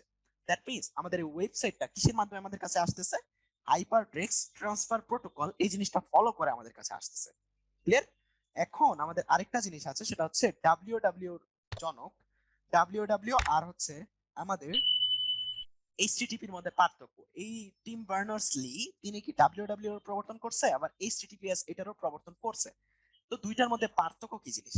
আচ্ছা, দ্যাট মিন্স আমি ফার্স্টেই বলছি যে এইচটিটিপি মিন্স হচ্ছে হাইপার টেক্সট গুলো বা আমাদের যে এইচটিএমএল ফরম্যাটে যে ওয়েবসাইট গুলো আছে সেগুলো একজনের কাছ থেকে আরেকজনের নেওয়ার যে প্রক্রিয়াটা, সেটাকে বলে কি? Hyper text transfer protocol, right. সেটাকে বলে কি? Hyper text transfer protocol. কিন্তু অনেক ধরনের ওয়েবসাইট আছে যেগুলো কি আমাদের এই প্রোটোকল মেনটেন করে সবার কাছে যাইতে হয় না।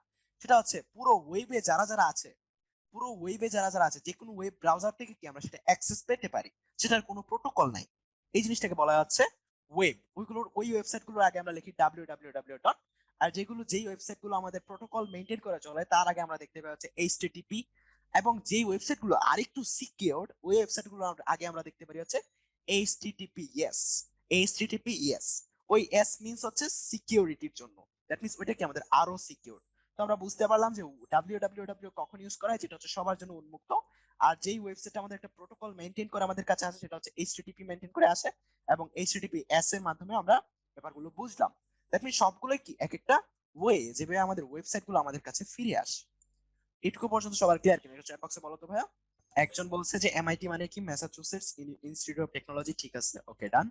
আরেকজন বলছে যে ভাই এমবি মানে এমবি মানে তো জায়গা বোঝায়। ওকে, ওটা বুঝাবো, সমস্যা নাই, এমবি জিনিস আমি আসতেছি, ডান। স্যামসাং এর জনক কে? স্যামসাং এর জনক গুগল করো, পেয়ে যাবা। উইন্ডোজ তাহলে কি? উইন্ডোজ হচ্ছে operating system. Windows operating system যেটা যেই কোম্পানির, সেটা হচ্ছে কি মাইক্রোসফট। যেমন ফেসবুক হচ্ছে একটা প্রোডাক্ট, ফেসবুকের কোম্পানির নাম কি? সেটা হচ্ছে কি মেটা, আমরা সবাই জানি। ভাই আমরা তো টাওয়ার তো বুঝলাম, কিন্তু ওয়াইফাই কিভাবে কাজ করে? এই টাওয়ার আমরা আমাদের মোবাইল থেকে সিগন্যাল টাওয়ারে যায়, অথবা মোবাইল থেকে সিগন্যাল ওয়াইফাই এর যে প্রোভাইডার গুলো আছে তাদের কাছে যায়। অপারেটিং সিস্টেম কি বুঝালাম? এফএফ সার্ভার কি জিনিস বলছে? নট টমলি ইজ টিম, তো এলেক্সা। আচ্ছা, Timothy, right? Timothy, Timothy. Bangla হচ্ছে টিমোথি, সরি আমি যদি টমলি বলি দুঃখিত। এটা হচ্ছে বাংলা, আচ্ছা স্পেলিংটা ইমন হচ্ছে ভাই, সেটা হচ্ছে টিমোথি। হ্যাঁ ভাই বলেন। আচ্ছা ওদের হচ্ছে চ্যাট বক্সে কোশ্চেন করতে বলেন, ওইখান থেকে হচ্ছে আপনি অ্যান্সার দিয়ে আচ্ছা দেন। আচ্ছা, যেই কোশ্চেন গুলো তোমরা কিউএনএ তে করছো এগুলো চ্যাট বক্সে করো। এইচটিটিপি আর ডাব্লিউডাব্লিউ এর মানে কি সেটা একটু আগে এক্সপ্লেন করলাম, আসান। হ্যাঁ, ডট কম মানে কি? ডট কম মানে হচ্ছে আমাদের একটা ওয়েবসাইট কি রকম সেটা মিন করে। যেমন ডট কম এটা মিনস হচ্ছে আমাদের এটা একটা কমার্শিয়াল ওয়েবসাইট। যেমন মনে করো বিভিন্ন ওয়েবসাইট তুমি দেখতে পারো যেগুলোর পরে, যেমন বিক্রয় ডট কম, এটা কি আমাদের একটা কমার্শিয়াল ওয়েবসাইট। আবার যেগুলো গভর্নমেন্ট ওয়েবসাইট সেগুলোর পিছিয়ে কি গভ ডট গভ দেওয়া থাকে, দ্যাট মিনস এটা একটা গভর্নমেন্টাল ওয়েবসাইট। যেগুলো মনে করো আর্মি ওয়েবসাইট, সেগুলো লাস্টে কি থাকে? মিল ডট মিল, দ্যাট মিনস এটা মিলিটারি ওয়েবসাইট। যেগুলো ধরো পড়াশোনার ওয়েবসাইট, সেগুলোর পরবর্তী কি থাকে? লাস্টে এডু থাকে, যেমন শিক্ষা অধিদপ্তরের সবগুলো ওয়েবসাইটের শেষে কি ডট এডু আছে, রাইট? এবং মনে করো যে যেগুলো বাংলাদেশের ওয়েবসাইট, সেগুলো লাস্টে কি থাকে? পিডি থাকে। ওকে, ক্লিয়ার সবার? এমবি কি জিনিস বুঝাবো? আইবিএম হচ্ছে একটা কোম্পানি যেটা হচ্ছে মেইন ফ্রেম কম্পিউটার বানাতো। ক্লিয়ার সবার? ভাইরাস কি জিনিস আমরা নেক্সট চ্যাপ্টারে পড়বো। ডাব্লিউডাব্লিউ এর ফুল মিনিং কি? World wide web. ইউটিউবের জনককে? আমরা ইউটিউব যদি আমরা সার্চ দিই সেটা ইউটিউবে পেয়ে যাবো, গুগলে সার্চ দিলে সেখানে পেয়ে যাবো। ভাই আইবিএম কি? আইবিএম হচ্ছে একটা কোম্পানি যাতে মেইন ফ্রেম কম্পিউটার তৈরি করতো। আরপানেটের ফুল ফর্ম কি? এটার কোনো ফুল ফর্ম নেই, এটা হচ্ছে একটা নেট তারা বানাইছিল, সেটা নাম দিছিল এটা। ভাই আইওএস এর জনককে? আইওএস আর আপেল তো একই কোম্পানি।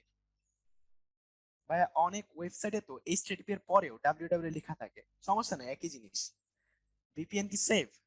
ভিপিএন সেফ থাকতেও পারে, নাও থাকতে পারে। স্টিভ জবস কি টপ 10 এ আছে? এটা তুমি সার্চ করো যে টপ 10 ধনীকে। ওয়েবসাইট বানাবো কি করে? ওয়েবসাইট বানাতে হলে আমাদের এইচটিএমএল, এই ওয়েবসাইট যে বানায় ওই ল্যাঙ্গুয়েজটা আমাদের শিখতে হবে। এইচটিটিপি এর পর স্ল্যাশ ইউজ করা হয় কেন? এটা তোমরা যখন ওয়েবসাইট পড়বা, ওয়েবসাইট ডিজাইনিং করবা, ওইটা ওয়েবসাইট পাবলিশিং করবা, তখন জানতে পারবা। আচ্ছা, একজন একটা মজার প্রশ্ন করছে, ভাই ওয়েবসাইট হ্যাং করলে 404 ইরর দেখায় কেন? এটার কারণটা হচ্ছে ইরর মানে তো ইররই। ওই যে 404 কেন দেখায়, ওটা হচ্ছে যারা ওয়েবসাইটটা তৈরি করছে ওদের দেখতে হবে। অনেক জায়গায় 404 দেখায়, অনেক জায়গায় আরো অনেক অনেক কিছু দেখায়।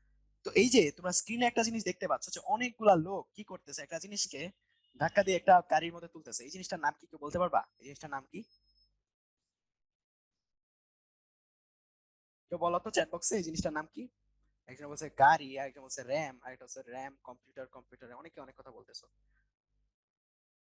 এই জিনিসটা অ্যাকচুয়ালি হচ্ছে আমাদের মেমোরি। এই জিনিসটা বলা হচ্ছে মেমোরি। মেমোরি কি জিনিস আমরা সবাই জানি। মেমোরির মধ্যে কি থাকে বলতো? মেমোরির মধ্যে আমাদের গান লোড করি না আমরা? গান থাকে, ভিডিও থাকে, রাইট? তো মেমোরি হচ্ছে এমন একটা জায়গা যে জায়গায় আমরা স্টোর করতে পারি, তথ্য স্টোর করতে পারি। মেমোরি হচ্ছে এমন একটা জায়গা যে জায়গায় আমরা তথ্য কি করতে পারি? স্টোর করতে পারি। তো এই জিনিসটা কিভাবে দিনকে দিন আপডেট হয়েছে এই জিনিসটা একটু দেখো। বর্তমানে তুমি যে ফোনটা ইউজ করতেছো সেটা মেমোরি কত? হয় 128 জিবি, নাহলে 64 জিবি। কিন্তু ওই অনেক বছর আগে এইরকম একটা বড় একটা মেমোরির যে স্পেসটা ছিল সেটা জানো কত? বড়জোর 100 এমবি। আমি এভারেজ বলতেছি, বড়জোর 100 এমবি অথবা 5 এমবি। তোমাদের বইয়ে যেটা সেটা কি কারেক্ট আনসার? ঠিক আছে, এরকম অনেক ছোট। আর বর্তমানে দেখো তো খুব ছোট একটা জায়গায় আমরা কি 1 টেরাবাইট, দ্যাট মিনস 1024 জিবি কি আমরা ইউজ করতে পারতেছি। কত বড় রাশি ইউজ করতে পারতেছি। তোমরা অনেকেই জানো না যে বি বা জিবি, এমবি এই জিনিসগুলো কি জিনিস। এগুলো মূলত স্টোরের, মানে আমরা যে তথ্য স্টোর করি এটার একক। যেমন এটা যেমন আমরা দৈর্ঘ্য মেজার করি, এটার একক কি? মিটার। তথ্য স্টোর করি, ওটার একক কি? বাইট।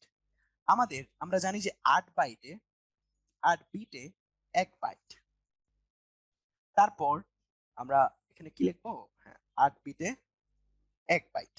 তারপর হচ্ছে 1024 বাইটে আমাদের হচ্ছে 1 কিলোবাইট। 1 কিলোবাইট 1024 কিলোবাইটে আমাদের কি 1 মেগাবাইট। তোমরা অনেকেই অনেক ওয়াইফাই লাইন যখন তোমরা কিনো বা এই জিনিসগুলো যখন তোমরা মোবাইল ফোনে দেখো, তখন আমরা একটা জিনিস জিজ্ঞেস করি যে ভাই লাইনটা কত এমবিপিএস এর। দ্যাট মিন্স সেকেন্ডে কত বিট ডাটা এই লাইনটা আমার আদান প্রদান করতে পারবে, এটা আমরা প্রথমেই জিজ্ঞেস করে নিই, রাইট? দ্যাট মিন্স এটা ডাটার যে একক, ডাটা গণনার যে একক, ডাটাটা কত বড়, এটা আমরা কি দিয়ে মেজার করি? বিট একক দিয়ে। তারপর আবার 1024 এত মেগাবাইটে কি আমাদের 1 গিগাবাইট। তারপর গিগার পরে এখন আরো বেশি আসছে যে 1024 গিগাবাইটে এত গিগাবাইটে আমাদের 1 টেরাবাইট। ঠিক আছে, তো এই বিষয়গুলো ক্লিয়ার একটু চ্যাট বক্সে জানাও তো। দ্যাট মিন্স আমাদের তথ্য প্রযুক্তির আপডেটের কারণে আমাদের কি হয়েছে, আমাদের স্পেস গুলো কি ছোট হয়েছে আস্তে আস্তে। ঠিক আছে, অনেকে বলছে যে কি জিনিস এমবিপিএস কি, that means megabyte per second. Megabyte per second, megabyte per second. আচ্ছা 1024 টেরাবাইটে কত সেটা একজন জিজ্ঞেস করছে। টেরাবাইট হচ্ছে 1 পেটা। তারপরে হচ্ছে এক্সা, এগুলো জিনিসগুলো তোমরা পরে শিখবা, সমস্যা নাই। আমরা আমাদের স্লাইডের সামনের দিকে আগাই। আচ্ছা, তো এই জিনিসটাই তো বললাম যে তথ্য প্রযুক্তির উন্নতির কারণে আমাদের দেশে কি হচ্ছে। একটা সময় দেখো আমাদের কম্পিউটার গুলো এরকম ছিল না, যে আমাদের কম্পিউটার এরকম ভাঙা টাঙা ছিল, অনেক বড় একটা মনিটর ছিল, রাইট? কিন্তু বর্তমানে আমাদের কম্পিউটারে আমার নিজস্ব একটা সেট আপ আছে, প্রতিজনেরই একটা স্মার্টফোন আছে, কম্পিউটার আছে, ওইটার মধ্যে লাইটিং, গেমিং, কম্পিউটার, অনেক অনেক কিছু। দ্যাট মিনস আমাদের দিনকে দিন কি সবকিছু আপডেট হচ্ছে, দিনকে দিন সবকিছু আপডেট হচ্ছে। এখন আমরা যে জিনিসটা পড়বো সেটা হচ্ছে আইসিটির কল্যাণে আমরা আমাদের রিয়েল লাইফে কি কি সুবিধা পাচ্ছি। এর ফার্স্ট অফ অল যে জিনিসটা আমরা পড়তে পারছি সেটা হচ্ছে ই লার্নিং। ই লার্নিং এর কারণে আমি যদি বলি যে আমাদের সুবিধা, সুবিধা অসুবিধাগুলো যদি আলাদা করে দিই, অসুবিধা এগুলো তোমরা যদি আমি যদি নাও বলি এরপরেও তোমরা করতে পারবে। কি সুবিধা? যে বাসায় বসে ক্লাস করা যায়, যে any time, any time anywhere, any time anywhere বসে কি আমরা ক্লাস করতে পারি। আমাদের কি রেকর্ড থাকে, ক্লাসের রেকর্ড থাকে। তারপর কি রিচ, আমাদের রিচটা বেড়ে যায়। মনে করো আমি একজন টিচার, আমি একটা নর্মাল ক্লাসে ক্লাস নিলে বড় জোর 20 জন 30 জন 40 জনের বেশি ক্লাস নিতে পারতাম না, কিন্তু একই ক্লাস আমি কিন্তু চাইলে অনলাইনে হাজার হাজার স্টুডেন্টের সাথে একসাথে নিতে পারি। চাইলে 10,000 স্টুডেন্টের সাথে কি একসাথে কি আমি নিতে পারি, রাইট? দ্যাট মিনস আমার রিচটা কি বেড়ে যাচ্ছে। এটা কিসের কারণে? ই লার্নিং এর কারণে। এটা সম্ভব হয়েছে কার কারণে? আমাদের তথ্য ও যোগাযোগ প্রযুক্তির উন্নতির কারণে কি এটা সম্ভব হয়েছে। তো তোমাদের সবারই একটা প্রশ্ন ভাই ই লার্নিং এই জিনিসটা কি বোঝায়? এটার ফুলফিলিং মানে হচ্ছে ইলেকট্রনিক, ইলেকট্রনিক লার্নিং। যে জায়গায় আমরা ই দেখবো দ্যাট মিন্স এটা ইলেকট্রনিক, কি লিখলাম, আচ্ছা ঠিক আছে, ইলেকট্রনিক লার্নিং মেইন করতেছে। যে জায়গায় আমরা ই দেখবো এটা ইলেকট্রনিক মেইন করতেছে।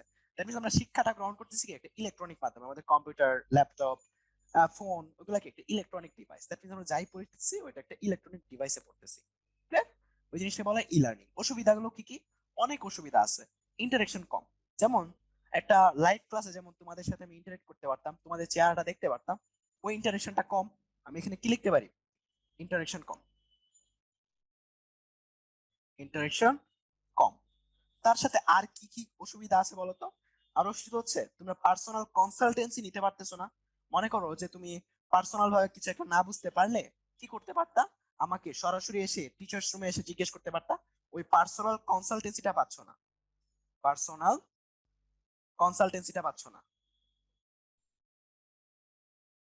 আচ্ছা, তো আমাদের যদি একটা রিটেন প্রশ্ন আসে এখান থেকে, আসবে না তো, তারপরে যদি আসে আমরা বানিয়ে আমরা কি 10 12 20 20 লিখতে পারবো না? ইজি না একদম, রাইট? একদম ইজি না? হ্যাঁ, অনেক একদম সুন্দর একটা কথা বলছে তাহসিন।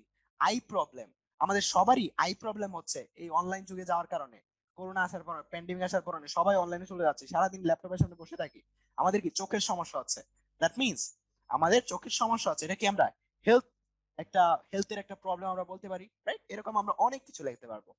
তার পরবর্তী যে জিনিসটা আছে ই গভর্নেন্স। ই গভর্নেন্স কি জিনিস? দেখো, আগে মনে করো তুমি একটা পাসপোর্ট বানাবা, পাসপোর্ট, আমি কয়েকটা উদাহরণ দিচ্ছি।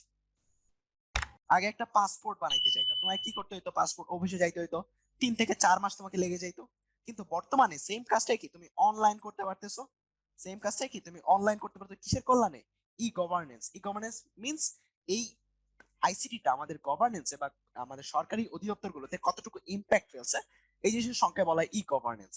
তারপরে আমি যদি বলি যে জন্ম নিবন্ধন, বার্থ সার্টিফিকেট, কয়েকটা এক্সাম্পল দিচ্ছি, এগুলো তোমরাও জানো। বার্থ সার্টিফিকেট আমরা আগে কম অনেকদিন লাগতো, পৌরসভায় যাইতে হইতো, কিন্তু এখন কি আমরা অনলাইনে এই জিনিসগুলো ঠিক করতে পারতেছি। তোমরা যাও পৌরসভা অফিসে, কিন্তু তারাও কিন্তু অনলাইনে করে।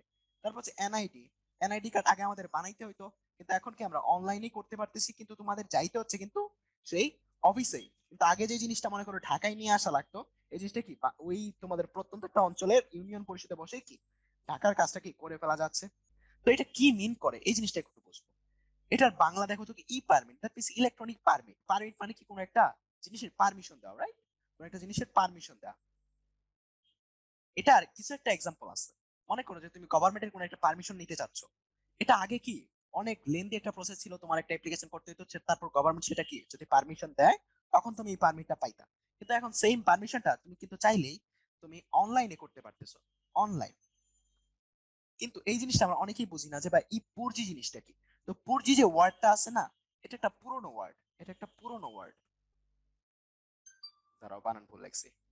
পুরনো ওয়ার্ড, এই কাজটা কি একটা পুরনো ওয়ার্ড, এই ওয়ার্ডটাকে একটা পুরনো টার্ম। যেমন অনেক আদিমকালের মানুষ, তোমার দাদা যে কাকারা আছে, তারা কি অনেক পুরনো একটা টার্ম ব্যবহার করতো না? এরকম একটা টার্ম হচ্ছে পুরজি। পুরজি মানে কি জানো? যে আমাদের আগে কি অনেক আখ বানাইতো না, আমাদের কৃষকরা অনেক আখ চাষ করতো না। আমাদের গভর্নমেন্টে কিন্তু অনেক আখের যে কোম্পানিগুলো আছে, আখ থেকে চিনি বানায়, আখ থেকে যে চিনি বানায়, আখ কল, ওই কোম্পানির সাথে আমাদের আখ চাষিদের একটা চুক্তি থাকতো, চাষিদের একটা চুক্তিপত্র থাকতো। এই যে চুক্তিপত্রটা, চুক্তিপত্র, এটাকে বলা হচ্ছে ই পুরচি। পুরচি, ওটাকে ই পুরচি বলতো না, ওটাকে বলতো পুরচি, রাইট? ওই পুরচি কি করতো যে আপনার জমির যত আখ আছে সব আমার আখ করে দিবেন, এটা আমি একটা পারমিশন আপনাকে দিলাম। দ্যাট মিন্স আপনি কি পারমিশন পাচ্ছেন আপনার আখগুলো আমার কোম্পানিতে দেওয়ার জন্য। এই জিনিসটা আগে করতে 3 থেকে 4 মাস লেগে যেত, কিন্তু সেম কাজটা এখন চাষিরা ইন্টারনেটের মাধ্যমে করতে পারতেছে, যেটা হচ্ছে অনলাইন। ওকে, তো এই পুরজি জিনিসটা বুঝতে পারছি। এর আগের ক্লাসে পুরজি জিনিসটা অনেকেই বুঝতে পারে না, এই কারণে এই জিনিসটা একটু সুন্দরভাবে এক্সপ্লেন করলাম। ক্লিয়ার সবার? পর্চার পুরচি এক না, প্যাস লাগাইবা না, পর্চার পুরচি পুরচি এক না।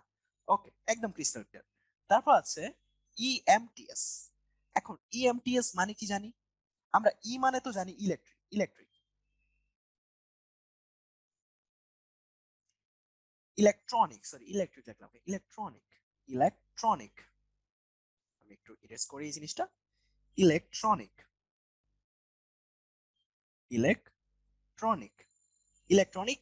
এমটিএস মানে হচ্ছে money transfer system, money transfer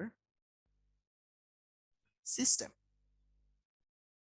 আচ্ছা, তো এটার বাংলা দেখে ইংরেজি দেখে আমরা বুঝতে পারতেছি এটা কি মানি ট্রান্সফার করে। আগে মানি ট্রান্সফার করতে আমাদের ডাক পিয়নের পিছনে লাগা থাকতে হতো যে ভাই কখন আসবেন, কখন টাকা দিবেন। এখন আমরা কি অনলাইনে চাইলে করতে পারতেছি। এখন আমরা কি এই জিনিসটা অনলাইনে চলে গেছে, এই কারণে কি এটা ইএমটিএস, ইএমটিএস। আবার বলতেছি, এখন কিন্তু আমরা অনলাইনে টাকা ট্রান্সফার করতে পারতেছি, এই ব্যাপারটা কিসের মাধ্যমে হয়? ইএমটিএস। তোমরা অবশ্যই অবশ্যই ভাইয়া এই জিনিসগুলো ফুল ফর্ম মনে রাখবা, তোমাদের এমসিকিউ অবশ্যই আসবে। এটা হচ্ছে ই সেটেলমেন্ট। সেটেলমেন্ট জিনিসটা মানে কি জানো? মনে করো অনেকের জমি জমা আটকে আছে, সেটেলমেন্ট হচ্ছে না। এই জিনিসগুলা এখন আগের মতো আমরা এখন ইন্টারনেটের মাধ্যমে অ্যাক্সেসটা পেয়ে যাচ্ছি, ওই আগের যে সেটেলমেন্ট গুলো হয়েছে ওটা রেকর্ড গুলো। যেমন করো তোমার একটা জমি আছে, এই জমির দাদা কে ছিল, এই জমির বড়দাদা কে ছিল, এই জমির পরদাদা কে ছিল, ঠিক আছে? মানে একটা জমি তোমার আগে কে মালিক ছিল, এর আগে কে মালিক ছিল, এর আগে কে মালিক ছিল, সবগুলো রেকর্ড কি আমরা অনলাইন পেয়ে যাচ্ছি। এই জিনিসটা কি বলা হয়? ই সেটেলমেন্ট রেকর্ড। এই জিনিসটা কি বলা হয়? ই সেটেলমেন্ট রেকর্ড। আর একটা হচ্ছে ই হেলথ কেয়ার। এই ই হেলথ কেয়ার আমরা কি করতেছি ইন্টারনেটের মাধ্যমে, এটাকে বলা হয় ইলেকট্রনিক হেলথ কেয়ার। ইন্টারনেটের মাধ্যমে আমরা কি স্বাস্থ্য সেবা পাচ্ছি, স্বাস্থ্য সেবা। ইন্টারনেটের মাধ্যমে কি আমরা হেলথ বা স্বাস্থ্য সেবা পাচ্ছি। এখন তোমাদের একটা ঝামেলা লাগে যে ভাই টেলিমেডিসিন, আমি তোমাদের ঝামেলাগুলো ক্লিয়ার করবো সবসময়। টেলিমেডিসিন আর ই হেলথ কেয়ার, এই দুইটা জিনিস কি সেম? তোমাদের বই টেলিমেডিসিনও পড়ছো না? ই হেলথ কেয়ারের একটা সেক্টর হচ্ছে টেলিমেডিসিন, যেখানে টেলিফোনের মাধ্যমে তুমি মেডিসিনের কনসালটেন্সি কি ডাক্তারের কাছে নিতে পারো। কিন্তু এছাড়া আরো অনেক ই ই হেলথ কেয়ারের আরো অনেক সেক্টর থাকতে পারে। যেমন মনে করো যে তুমি একটা রিপোর্ট ইন্টারনেট থেকে ডাউনলোড করতেছো, বা তুমি ডাক্তারের কাছে অ্যাপয়েন্টমেন্ট দিতেছো, এগুলা কি ই হেলথ কেয়ারের অংশ। আর টেলিমেডিসিন হচ্ছে ই হেলথ কেয়ারের একটা ক্ষুদ্র একটা অংশ। আশা করি ব্যাপারটা ক্লিয়ার। ওকে, ডান। তারপরে আমরা যাব হচ্ছে ই টিকেটিং। ই টিকেটিং মানে হচ্ছে ইন্টারনেটের মাধ্যমে আমরা টিকিট কাটি, যেমন ট্রেনের টিকিট এখন আমরা ঘরে বসে কাটতে পারি, কিন্তু আমরা কাটতে পারি না, কারণ হচ্ছে কি আগেই যে ব্ল্যাকাররা আছে তারা টিকিট কেটে ফেলে, 5 দিন আগে কাটতে হয়, নাহলে টিকিট পাই না। দ্যাট মিনস আমাদের একটা সুবিধা হচ্ছে যে আমরা ইন্টারনেটের মাধ্যমে টিকিট কাটতে পারি, কিন্তু আমরা পারতেছি না কি কারণে? আমাদের দেশের দুর্নীতির কারণে। তো এই বিষয়গুলো সবার ক্লিয়ার কিনা? ওকে ওকে। আরেকটা জিনিস সবচেয়ে না আলোচনা করলে নয়, এটা হচ্ছে ই কমার্স। কমার্স মানে হচ্ছে, কমার্স মানে কারা? যারা হচ্ছে বিজনেস স্টাডিজে পড়ে, রাইট? আমরা এদেরকে ব্যবসায়ী বলি, রাইট? দ্যাট মিনস আমাদের ব্যবসাটা যখন আমি ইন্টারনেটের মাধ্যমে নিয়ে যাব, ব্যবসা অনলাইন, ব্যবসা যখন আমি অনলাইনে নিয়ে যাব, সেটা আমার কি হয়ে যাবে? ই কমার্স হয়ে যাবে। এরকম একটা ই কমার্স ওয়েবসাইটের নাম বলো তো। দারাজ। তারা কি অনলাইনে বিজনেস করে, রাইট? তাদের কিন্তু কোনো দোকান নাই, তাদের কিন্তু কোনো শোরুম নাই। আরো কিছু আছে, ইভালি, যেটা এখন ইয়া হয়ে গেছে, রাইট? ওকে, এরকম আরো অনেক আছে, অ্যামাজন। অ্যামাজন তারা কি করে? অনলাইনে বিজনেস করে। আর এরকম অনেক সাইট আছে তারা কি অনলাইনে বিজনেস করে। দ্যাট মিন্স যারা অনলাইনে কমার্স বা বিজনেস করে তাদেরকে কি বলি আমরা? E commerce. টেলিমেডিসিন মানে হচ্ছে টেলিফোনের মাধ্যমে একটা ইয়া করতে পারি, আমরা মেডিসিন সাপোর্ট আমরা টেলিফোনের মাধ্যমে পেতে পারি, রাইট? জাস্ট আমরা টেলিফোন করবো ডক্টরকে আমাদের মেডিকেল সাপোর্ট দিব। কিন্তু হেলথ কেয়ার জিনিসটা আরো হিউজ। মানে হেলথ কেয়ারের একটা নির্দিষ্ট একটা সাব সেক্টর হচ্ছে টেলিমেডিসিন। ঠিক আছে? হেলথ কেয়ারের মাধ্যমে আরো অনলাইনে আমরা ইয়া করতে পারি, ফার্মেসি থেকে ওষুধ কিনতে পারি, আরো অনেক কিছু করতে পারি, যেমন হেলথের যে ওয়েবসাইট গুলো আছে সেগুলো করতে পারি, হসপিটালে অ্যাপয়েন্টমেন্ট দিতে পারি। ওটা হচ্ছে অনেক বিরাট একটা ক্ষেত্র। এর মধ্যে একটা ক্ষুদ্র অংশ হচ্ছে টেলিমেডিসিন। আশা করি এখন ক্লিয়ার। ওকে। আরিয়ান কেটে কেটে আসতেছে। আরিয়ান, তোমার নেটওয়ার্ক প্রবলেম, এখানে ওর পাশে নেটওয়ার্ক প্রবলেম নেই। আদিব ভাই, আমার নাম নেন, ঠিক আছে? তোমার নাম নিছি। ওকে। মিতু ক্লিয়ার। মুগ্ধ ক্লিয়ার। ওকে, ঠিক আছে। তোমাদের সবাইকে ধন্যবাদ ইন্টারেক্ট করার জন্য। আমরা নেক্সট স্লাইডে যাই। আমাদের আর কয়টা স্লাইড আছে দেখি। আর আমাদের 3টা স্লাইড আছে। আচ্ছা, তো আমরা তোমাদের জন্য একটা পোল কোশ্চেন দেব যে একটা ইএমটিএস এ বা অনলাইনে মানি ট্রান্সফারের ক্ষেত্রে 1 মিনিটে সর্বোচ্চ কত টাকা পাঠানো যায়। এটা তোমরা যখন বইটা পড়বা তখন তোমরা পেয়ে যাবে এটার উত্তর, অথবা এখন বলতে পারো। দেখো তোমরা সবাই মোটামুটি ঠিক আছে দিচ্ছ, 1 মিনিটে 50,000। 50,000 টাকা কি আমরা 1 মিনিটে সর্বোচ্চ পাঠাতে পারি। ঠিক আছে? 1 মিনিটে 50,000। তো এই ইনফরমেশন গুলো আমি মুখস্থ বলতেছি? হ্যাঁ, আমি মুখস্থই বলতেছি। এটা হচ্ছে তোমরা পড়বা, কোথায় পড়বা? যখন আমরা বইগুলো পড়বো, ঠিক আছে? বইয়ের মধ্যে লেখা আছে। তোমাদের বইয়ের আরো একটা টার্ম আছে, ওই টার্মটা তোমাদের কাছে আমি এখন এক্সপ্লেন করবো। এটা আমরা তোমার বইয়ের চ্যাপ্টারের শেষের দিকে পড়বা, যে left frog. Left frog. Left frog, এই কথাটার মানে কি জিনিস? আচ্ছা, তো মনে করো যে আমার একটা দেশ আছে, মনে করো এটা হচ্ছে আমাদের বাংলাদেশ। বাংলাদেশ তো আঁকতে পারি না রে। মনে করো এটা হচ্ছে আমাদের বাংলাদেশ। তো এটা কি ছিল? একটা অনুন্নত কান্ট্রি, রাইট? একটা অনুন্নত কান্ট্রি ছিল। ওকে। তো এই বাংলাদেশ কি করছে? তারা কি অনলাইনের মাধ্যমে আইসিটি সেক্টরটাকে উন্নত করতেছে। আর আমরা জানি যে এটা ডিজিটাল বাংলাদেশ। তো বাংলাদেশের মাধ্যমে যে পিছিয়ে পড়া দেশগুলো ছিল, আমাদের মতো যে পিছিয়ে পড়া দেশগুলো ছিল, তারা কি করতে পারে? এই আইসিটি কে প্রসার করার মাধ্যমে, আইসিটি কে প্রসার করার মাধ্যমে তারা কি খুব তাড়াতাড়ি একটা উন্নত দেশ, মনে করো এটা উন্নত দেশ, একটা উন্নত দেশে কি রূপান্তর হতে পারে খুব তাড়াতাড়ি। দ্যাট মিনস একটা ফ্রগ, যে হচ্ছে ব্যাং, সে কি বড় বড় লাভ দেয়, এটাকে বলা হয় লেপ ফ্রগ। সে হচ্ছে বড় বড় লাভ দেয়। এরকম ভাবে একটা অনুন্নত কান্ট্রি বড় বড় লাভ দিয়ে কি একটা উন্নত দেশে রূপান্তর হতে পারে। আর এই টার্মটাকে বলা হচ্ছে লেপ ফ্রগ। ব্যাপারটা আমাদের ক্লিয়ার? বুঝতে পারবো এখন থেকে? চ্যাট বক্সে একটু বলো তো। ইসরা জান ক্লিয়ার? ওকে, সবাই ক্লিয়ার, ইজি। এই আজকের লেকচার করার পর আমি তোমাদের অ্যানসার করতেছি, বইটা পড়ো। তোমাদের না পারার মতো কোনো জিনিস থাকবে না, ইনশাল্লাহ না পারার মতো কোনো জিনিস থাকবে না। সব বিষয়গুলো আমি এখানে এক্সপ্লেন করতেছি, তোমরা জাস্ট একবার পড়বা, তাহলে মনে মনে থাকবে এবং আনসার করতে পারবা। ওকে, আমরা নেক্সট স্লাইডে যাই। আমাদের স্লাইড কয়টা আছে? আচ্ছা, আর 2টা স্লাইড আছে। এখন আমাদের এখানে সামাজিক যোগাযোগ যোগাযোগ মাধ্যম কোনগুলো, এগুলো নিয়ে একটু আলাপ করতে হবে। যেমন ফেসবুক, টুইটার, আমরা তো এটা সবাই ইউজ করতে পারি। যেমন ফেসবুক কে আবিষ্কার করছে? Mark Zuckerberg. মার্ক দাদা, মার্ক জাকারবার্গ। বানান ভুল হতে পারে, প্যারা নাই। মার্ক জাকারবার্গ নামের বানানে কোনো ভুল হয় না। ঠিক আছে, ফেসবুক আবিষ্কার কত সালে? 2004 সালে, মেবি 2004 সালে ফেসবুক কি আবিষ্কার করেছে মনে হয়। ওকে, তো এই ফেসবুক কি করছে, আমাদের পুরো পৃথিবীর যে মানুষগুলো আছে তাদের কি একটা কানেকশন করছে, তাদের মধ্যে নিজেদের একটা প্রোফাইল থাকবে, ওই প্রোফাইলের মধ্যে কানেকশন গঠিত করছে। তোমরা সবাই ফেসবুক ইউজ করো, তোমাদের কি আর ফেসবুক নিয়ে আর কি বলবো বলো, ফেসবুক নিয়ে আর কি বলবো। তো এক্ষেত্রে তোমরা কিছু মনে রাখতে পারো যে ফেসবুকের যে মাদার যে ইয়াটা আছে, কোম্পানিটা আছে, ওই কোম্পানির নাম কি? মেটা। তোমাদের অনেক জায়গায় আসতে পারে, যেহেতু এটা রিসেন্ট একটা প্রশ্ন, অনেক জায়গায় আসতে পারে। আর ফেসবুক আর টুইটারের মধ্যে একটা পার্থক্য আছে, ফেসবুক একটা টুইটারের মধ্যে একটা পার্থক্য আছে। মনে করো ফেসবুকে যে আমরা পোস্ট গুলো করি, ওটার নাম কি আসলে? চ্যাট বক্সে বলো তো, ফেসবুকে যে আমরা পোস্ট গুলো করি সেগুলোর নাম কি? হ্যাঁ, ইনস্টাগ্রাম একটা সামাজিক যোগাযোগ মাধ্যম, এরকম আরো অনেক আছে, স্ন্যাপচ্যাট, তারপরে হচ্ছে টুইটার, আরো অনেক সামাজিক মাধ্যম আছে। স্ট্যাটাস, হ্যাঁ অনেকে বলতো স্ট্যাটাস, স্ট্যাটাস, ইয়েস। ফেসবুকে আমরা যে পোস্ট গুলো করি সেগুলোর নাম কি? স্ট্যাটাস। কিন্তু টুইটারে যে আমরা পোস্ট গুলো করি সেগুলোর নাম কি? টুইট। সেগুলোর নাম কি? টুইট। আর আমরা একটা সীমাবদ্ধতা থাকে এখানে। তোমরা আরেকটা টার্ম পড়ো বই পড়তে গেলে, আমি তোমাদের এমন না করার জন্য বই পড়তে গেলে কোনো সমস্যা না হয়। বই পড়তে গেলে তোমরা আরেকটা টার্ম পড়ো, সেটার নাম হচ্ছে micro blog. Micro blog. Blog জিনিস তো আমরা সবাই জানি, ব্লগ মানে হচ্ছে এমন একটা ওয়েবসাইটে আমি অনেক বড় একটা লেখা লিখে রাখলাম, এই জিনিসটা বলা হয় কি? ব্লগ। আর মাইক্রো মানে কি? মানে ছোট ব্লগ। মাইক্রো মানে কি জিনিস? ছোট ব্লগ। দ্যাট মিনস টুইটার হচ্ছে আমাদের মাইক্রো ব্লগিং ওয়েবসাইট, এই জিনিসটা তোমরা দেখবা। মাইক্রো ব্লগিং সাইট কোনটা? টুইটার। যেখানে আমরা খুব ছোট ছোট কি টুইট করতে পারি, খুব ছোট ছোট ব্লগ লিখতে পারি, ছোট ছোট, খুব ছোট। এটা একটা লিমিট আছে, এটা একটা লিমিট আছে যে এত ওয়ার্ডের বেশি আমরা লিখতে পারবো না। কিন্তু ফেসবুকে কিন্তু কোনো লিমিট নাই, নো লিমিট।